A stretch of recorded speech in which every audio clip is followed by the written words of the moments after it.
Good morning. My name is James Appa. I'm Communications Director for Public Health, Seattle and King County. Here today to give you an update on COVID-19 response in King County. Today you'll be hearing from King County Executive Dal Constantine, Patty Hayes, Director for Public Health, Seattle and King County, Dr. Jeff Duchin, Health Officer for Public Health, Seattle and King County, Dr. Kathy Lofi, Washington State Health Officer, Dr. Ettore Palazzo, Chief Medical and Quality Control Officer for Evergreen Health. Also available for questions will be Dr. Com Clark, who's the Deputy Director of CDC's Division of Viral Diseases, and also Dr. Chris Balaga, Section Head of Infectious Diseases for Virginia Mason Medical Center. We will be handing out the media release associated with this during the conference. We will also have a detailed list for you of all the cases to date that we are going to be announcing. So those will be handed out shortly. But at this point, I'd like to turn it over to Executive Constantine. Thank you, James. I want to express my gratitude for the incredible work being done across King County to keep people safe and to provide the latest information to the public. And I'd also like to extend my condolences to the families of those who have lost their lives. These are our friends, our neighbors. The people of King County are united in their concern for those who are ill and for those who've lost a loved one. We have moved to a new stage in the fight to contain, mitigate, and manage this outbreak. On Sunday, yesterday, I signed a declaration, an emergency declaration, which enables me to take extraordinary measures, including waiving some procurement protocols and authorizing overtime for King County employees who can be deployed to the fight against coronavirus, among other powers. This morning, we are in final negotiations to purchase a motel in which we can place patients who are in need of isolation and a place to recover. We're going to be able to provide additional information on the location later. We have not yet completed the transaction, but my real estate people tell me that it is all but done, and we should have it available for patients by the end of this week. In addition, we're going to be setting up modular housing in several locations around the county, including Seattle. These are primarily units that formerly housed oil workers in the oil fields of Texas, and we purchased them to bring them here to Seattle and to rehab them in order to serve the homeless population. In fact, that's how we set up Eagle Village, which is a shelter complex specifically designed to serve Native Americans and Alaska Natives who are without a home, and it's in the Soto neighborhood of Seattle. 14 similar modular units are currently in storage at our facility on Harbor Island. And depending on the medical condition of the people there, it could house over 100 people. We have, in addition to that, newly manufactured modular units at a facility in Marysville. And those were in the permitting process to site those for the use for housing for those who are formerly homeless. We're going to be pressing those units into service as well and identifying sites where we can locate those for isolation, recovery, etc. Currently, we have identified multiple sites for these facilities, and we're confirming their feasibility quickly today. We expect more locations to come online shortly. We continue to plan for all contingencies across all King County departments, and we are working closely with our 39 cities to set up their local response. Leading this effort is King County Public Health. And for an update on the latest case count and actions, I want to turn it over first to Director Patty Hayes. Thank you so much, Dal. I'm grateful for your action in support of our community and for your continued extraordinary support of our response to the outbreak. First, I want to add my voice to Dal's to send our deepest condolences to the loved ones of those who have passed, and our heartfelt thoughts to those who are seriously ill. This is such a tragic and difficult time for these families, these communities. Our entire community has them in our hearts and wishes them strength as they bear this. Today I'm wearing my pin that represents nursing and the work of healthcare workers in honor of all the folks that are out on the front line, in honor of Florence Nightingale. You know, we know that the vast majority of people who are going to be infected by this virus will not have serious illness. But those who do, our healthcare workers will do and are doing everything to help manage patients in need. In turn, we need to do everything to help those healthcare workers. I'm asking the public to do things like saving masks for our healthcare workers. I know there's been an incredible run on the sale of masks. We need assets for our healthcare frontline workers and also for those who may be needing them and are not feeling well, so they want to protect themselves, or those who culturally use them. Masks are not generally recommended for healthy people to prevent infection, but they're so important for these other uses that I've mentioned. We face this challenge now, but I want you to know that I feel we have the best people in the world here in King County to respond to it, including a great team for the Centers for Disease Control that arrived, and we have another team coming this afternoon. We will get through this by staying informed and united. And as you'll hear, there are things that every one of us can do to control and reduce the impact of the disease in our community. With new information now, I want to turn this over to Dr. Jeff Duchin to give you that latest information and what we're doing right now. Jeff? Thank you, Patty. Jeff Duchin, Health Officer, Public Health, Seattle and King County. And I also want to extend my sincere sympathy and condolences to the families of the patients who have died and those who are ill. Over the weekend, we reported 6 cases and 2 deaths in King County residents. We're reporting 4 new cases today, and of these 4 new cases, 2 have died. In addition, one of our previously reported patients has died. This brings the total number of cases to 14, including 5 deaths total. These are the new cases. A male in his 50s who is hospitalized at Highline Hospital with no known exposures. A female in her 80s, a resident of Life Care, who is hospitalized at Evergreen Health. A male in his 70s, a resident of Life Care, who is hospitalized at Evergreen Health. This man had underlying health conditions and died on the 1st of March. A female in her 70s, a resident of Life Care, hospitalized at Evergreen Health. This woman had underlying health conditions and died on the 1st of March. In addition, a woman in her 80s who was previously reported by us as a case in critical condition at Evergreen Health has also died on the 1st of March. As you are undoubtedly observing, this is a complex and unprecedented challenge locally, nationally, and globally.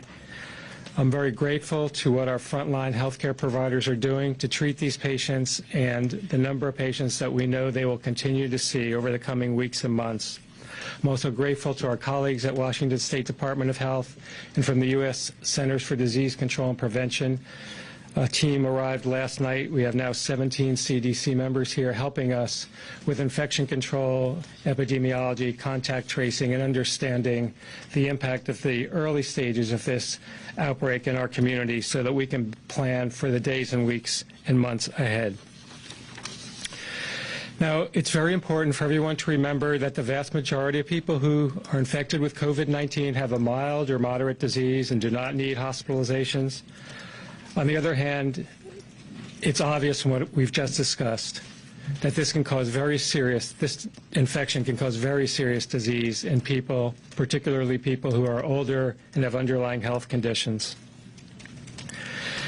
We expect the number of cases will continue to increase in the coming days and weeks, and we're taking this situation extremely seriously. The risk for all of us of becoming infected will be increasing. And although most of the cases will be mild or moderate, the infection can cause serious illness, and there's a potential for many people to become ill at the same time. If this happens, it can be disruptive both to our lives as individuals, to our communities, and to our healthcare system. And we want individuals to know that there are things that they can do and steps that we can all take as a community to decrease our risk of becoming ill personally, and to decrease the number of people who become ill in our community and minimize the disruption that we will see from the numbers of ill people at the same time, and decrease the impact on our healthcare system to the greatest extent possible by reducing our individual risk. So we are making both individual and community level recommendations to limit the spread of this disease. And our community level recommendations are very similar to what we recommend for influenza. And we'll talk a little bit more about that. So again, the most important steps that individuals can take to improve their health and decrease their risk of getting sick currently are basic hand hygiene. Wash your hands frequently. More hand washing, less face touching. Avoid contact with ill persons. And if you yourself are ill, please don't go to work or school until you're well. It's really a good idea at this point, at this time, for everyone to be familiar with what pandemic preparedness is. There's great information out available on the web for individuals, schools, and communities about how to prepare for a time when many people may be ill and you want to minimize your interactions in the public, your interactions with other people, the number of things that you touch on a daily basis, and stay home and away from others as much as possible. So that involves having a home preparedness kit and understanding how you might take care of people in your home who become ill. If there are elders or seniors who are dependent on you for health, how they will get their, or dependent on you for care, how they will get their care if you become ill, who will care for children, what you will do if schools are closed for a period. All of this is very important for people to become familiar with now so that they're best prepared as we see more cases in the community over the coming weeks or months. We also want to provide as much information as we can that will help people make informed choices and good decisions on an individual level to protect their health. So, for example, as we see more cases coming into the community, to protect your health, people should consider avoiding crowded settings to the extent possible. This is especially important for people who are at higher risk for infection, people over 60 years of age and people who have underlying chronic health conditions. Very much the same as we advise during influenza season to people who have high-risk conditions. Try and avoid exposure to influenza by avoiding close contact with others and having good hand and respiratory hygiene. The same measures are very relevant now in the context of the COVID-19 outbreak. We're not recommending everyone avoid crowds and public settings at this time, but we want the information to be out there for those who can make good, informed choices about their own individual health and the risks and benefits to themselves. We understand people need to be out in the community. We all need to do things. There's value to social interaction, and based on the level of disease in our community now, we're not recommending widespread cancellations of gatherings or closures of schools. But we do want people to know that this infection is with us and it's going to be increasing, and there are things they can do to decrease their risk. And right now, if you're a susceptible person, someone who's got underlying health conditions or is older, you might want to take steps to avoid exposure to this virus that we haven't recommended for everyone at this point. We also want to remind people not to go to the emergency department unless they really need to be, unless they have an urgent health issue. Our emergency departments really need to take care of those who have critical illnesses and emergencies. And if you've got an illness like cough, fever, flu-like symptoms, it's better to contact your healthcare provider and get advice about how to manage your illness than go to an emergency room where there will be lots of ill people in the waiting room, long waits, and most likely you won't need to be there if you've got a run-of-the-mill flu-like illness. I also want to mention that we are not recommending school closures or cancellation of any activities at schools at this point. We have no confirmed COVID-19 cases in our school community, and if we do, we'll work directly with that community to provide guidance. Schools don't need to take any special precautions beyond what we've recommended for good hygiene, recommendations to keep ill students and staff out of school, and routine environmental cleaning, and we recommend they review those guidelines that are on our website, on the Department of Health's website, on the website of the Centers for Disease Control and Prevention. At this point, I want to thank Director Hayes again and our healthcare workers and first responders for we recognize the incredible work that you're all doing, that you're providing an essential service to all of us in our community. We very much appreciate that and the collaboration as we work together to meet this challenge that will be increasing over the coming days to weeks. Now I'd like to turn the podium over to Dr. Kathy Lofi, our State Health Officer.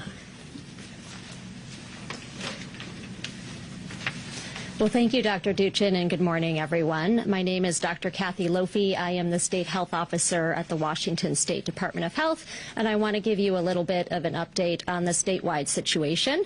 But first of all, I also want to say that my heart goes out to all the families of the loved ones who we have lost to COVID-19.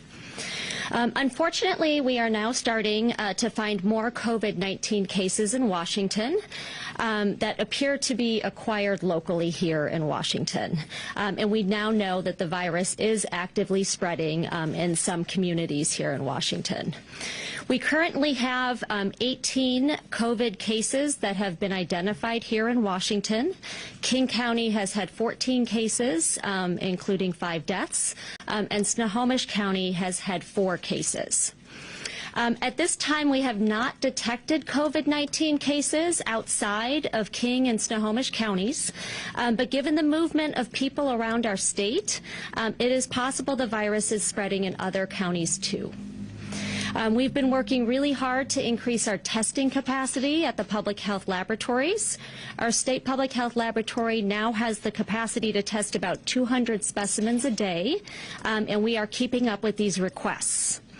In addition, we have been really working hard with our commercial laboratory partners so that we can bring other clinical laboratories online to perform this test as well. And I'm happy to announce that the University of Washington is going to start testing for COVID-19 either today or tomorrow. And that will add tremendous capacity for testing here in our state. Additional testing will help us find more cases and allow us to better understand the risk of COVID-19 in communities throughout the state. And we are very committed to reporting all the information we have about positive tests in a timely fashion so that people can make good decisions about their health. So I just want to echo a few of the points that Dr. Duchin just made about steps we can all take to prevent illness. He mentioned wash your hands often.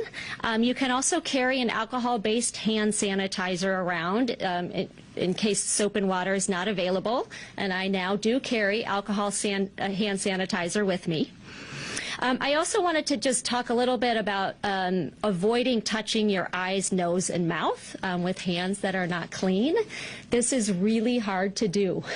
We all unconsciously do it throughout the whole day. And there have been studies that have looked at just how many times people touch their face, and it's a lot. So we all really need to think, about how we can consciously avoid touching our face. And then lastly, I just wanted to talk about staying at home and away from others, if you're feeling sick. I know that we've all gone to work when we've been sick.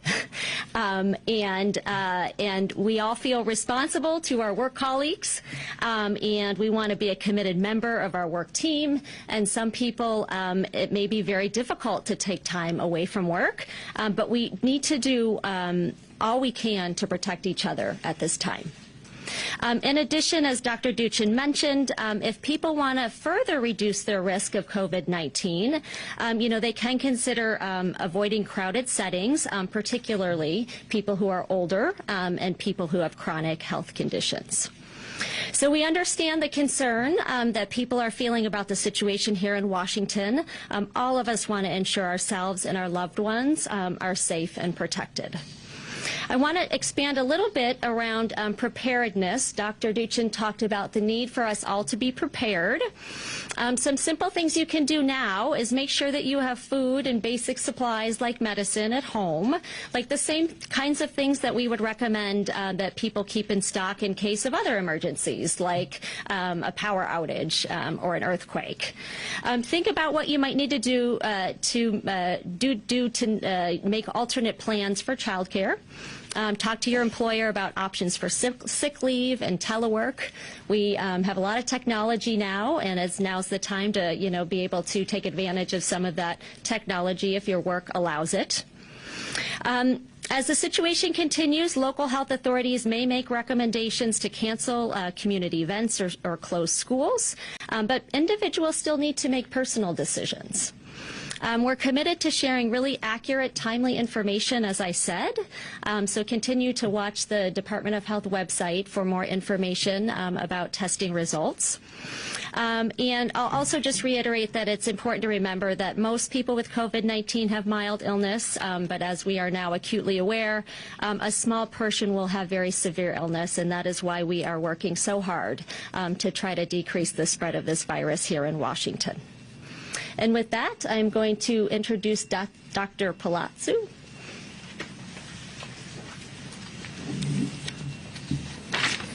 Thank you, Dr. Lofi. I am Tori Palazzo, the Chief Medical and Quality Officer at Evergreen Health in Kirkland.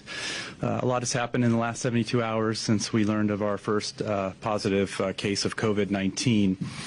Before going any further, I first want to simply say that the organization is extremely grateful for the outreach and support that we have received from not just the local communities but across the nation, and it is quite humbling for myself and the entire staff at Evergreen Health to receive that support.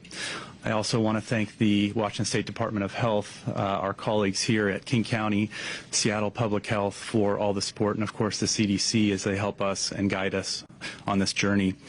We started our testing protocol and identification of COVID-19 last week following the CDC guideline changes at that time. When we were alerted of our cases, we went ahead and followed those recommendations, and those patients went into appropriate precautions and appropriate monitoring, and all care providers working with them following the appropriate precautions as well. We now, at this time, have 10 confirmed cases of COVID-19 at Evergreen. Despite our best efforts, 6 of those cases have died, and our condolences go out to the patients' families in this time. Sorry, you said 6. I did, and so I'll note that one of our patients is a Snohomish County resident as well. So we have, as I understand it, and my colleagues will help correct me if I'm incorrect, this is the data that we have, that 5 of our cases that had died are King County residents. We do have one that is a Snohomish County resident. There's 6 deaths in all in the state. Is that correct? As of this morning at Evergreen Health, we have 6 deaths with positive coronavirus. Maybe after Dr. Palazzo's finished, Dr. Lofi can clarify the state numbers. Please. Very good. So at this time, along with our current confirmed cases, we have approximately 29 cases that are pending investigation total, and we are waiting for those results, and those patients are in appropriate precautions, and staff caring for those patients are following all the appropriate CDC precautions there. We have made adjustments at the organization to allow for airborne precautions. We are in a situation where we're able to convert our entire critical care unit over to a negative pressure scenario so we can keep those patients and staff caring for the patients safe, and we have those capabilities in other areas of the hospital as well. At this time, our staff are making adjustments to care for the patients, and that is going as well as can be expected at this time. Again, I want to thank the support of the community, thank all of the staff at Evergreen Health for their work, and everyone that's working to get us through this time. I'll go ahead and hand over to... Let's have Kathy come back up and... Sure. And Yes, so 6 should be the correct number. We were at the department aware of the 5 deaths from King County. We had not received the report about the Snohomish County patient just yet, so everything gets kind of reported up the chain. So, yep, apologize for that. And all those deaths have been at Evergreen? Is that correct? We have had 6 deaths at Evergreen. How many of them come from that, the Life Care Center? Those. So do you want to have Jen? Yeah, I think at this point I'll go ahead and hand off to Dr. Duchin. He can continue discussion. Thank you. I want to emphasize one point here, and you know, our colleagues at Evergreen have been very aggressive about testing seriously ill people with unexplained pneumonia, which is a new criteria for testing. And we're now identifying patients that weren't able to have been tested before. So I don't want you to get the impression that, you know, there's these cases are necessarily occurring right now. They're being tested right now. So they have probably been occurring for a while. And as you know, we haven't had the ability to test for mild cases until this week, basically, with this new lab capacity that's coming online at the University of Washington. So you should understand that there are likely many mild cases in the community that we're not aware of. The cases that our healthcare system colleagues, like Evergreen Health, are finding are those tip of the iceberg patients that are hospitalized with severe illness. So it's important to understand that the vast majority of these cases that are mild are going undetected. But the other thing I think it's important to understand is that what you just heard illustrates the challenge of this disease. This is like a severe influenza. It drives many people into hospitals. It causes many of us to feel sick and stay home, many more than go to hospitals. But as you can imagine, the public health system and the clinical healthcare delivery system do not have the capacity to track down every case of influenza in the community.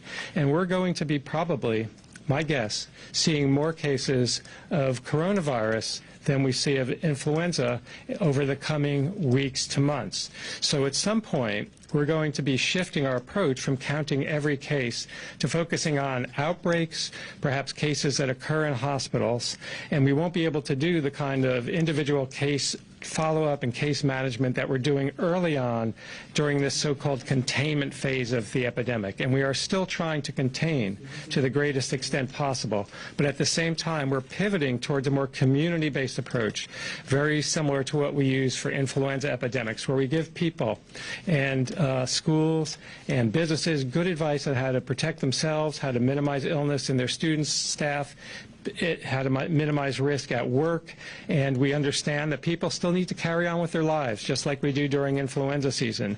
So we give people good advice on how they can reduce their risk, how they can manage if they do get sick, but it will be very important for everyone to understand that we're going to see a lot of sick people, and we're going to have a tremendous challenge on our healthcare system, and we're not going to be continuing to try and focus on every case, and that case is contacts. We'll give people good advice on what to do when they're sick, how to prevent illness from spreading, but again, it's not going to be that individual case follow-up.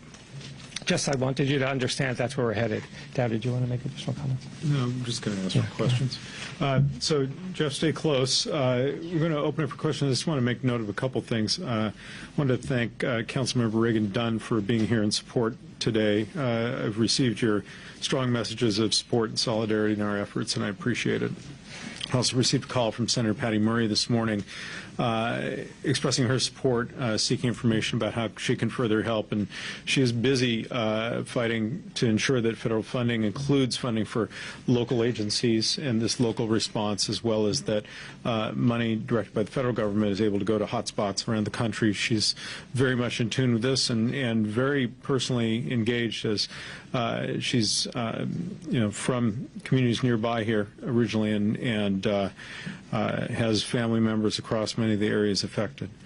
I'm going to ask if you have questions to direct them to the right person here, and then we're going to have some follow-up about the items I talked about, additional capacity for people to be isolated, et cetera. James? Yes.